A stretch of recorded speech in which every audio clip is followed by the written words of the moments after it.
6 o'clock news starts now, and for now the news is weather. The reason we are here, it's a tornado warning. Le lirez-vous? Le lirez-vous?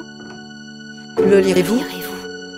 Le lirez-vous? Le lirez-vous? Le lirez-vous? Le lirez-vous? Le lirez-vous? Le lirez-vous?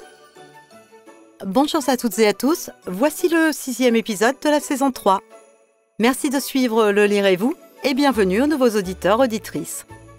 Aujourd'hui, je vais vous parler de La véritable histoire de Noël de Marc Leynaud, sorti en France en 2015 chez Robert Laffont.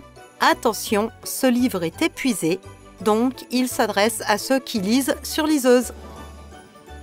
Alors, La véritable histoire de Noël, c'est un très joli conte qui mélange Saint-Nicolas et le Père Noël, des paysages féeriques, et il peut se lire comme un calendrier de l'Avent avec un chapitre par jour.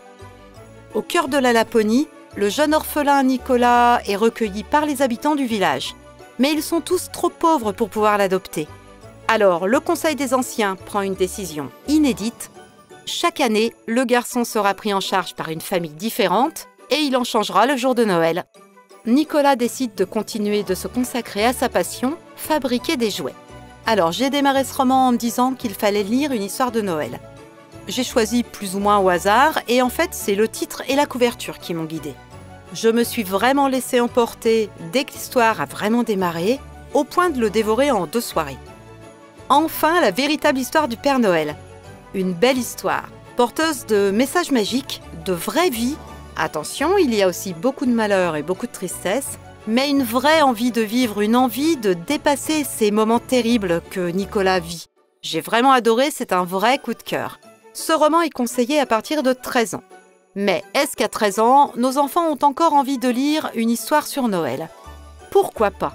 La lecture en tant qu'adulte est vraiment très agréable. J'ai lu des retours de certains qui avaient été un peu dérangés parce que ce petit Nicolas, il est vraiment très précoce. Moi, ça ne m'a pas gênée, je suis vraiment partie dans l'esprit de Noël. Alors Marc Leynaud, dans les remerciements, il explique le décès de sa grand-mère à la veille de Noël, ses parents qui lui ont expliqué des témoignages de Noël également, et un journaliste finlandais qui avait des vraies histoires sur le Père Noël. Tout ça a déclenché le début de ce roman. Donc ce roman, sorti chez Robert Laffont en 2014, n'est plus disponible qu'en e-book ou en occasion, mais à des prix de folie. Peut-être qu'en passant dans votre médiathèque, vous aurez la chance de le trouver si vous n'aimez que lire en format papier. L'avantage du format e-book, c'est que si ma chronique vous a donné envie, eh bien, d'ici quelques minutes, vous pouvez l'avoir entre les mains. Et ça, c'est plutôt une bonne nouvelle. Si vous entendez ce message, c'est que vous avez écouté jusqu'au bout. Et pour ça, merci du fond du cœur. J'espère qu'il vous a plu. Si c'est le cas, je vous invite à laisser un avis sur la plateforme où vous l'écoutez et à partager l'épisode autour de vous. Quant à moi, je vous dis à très bientôt. Je viens de lire un magnifique roman et je vais le chroniquer ici avant la fin de l'année. À bientôt. Ciao!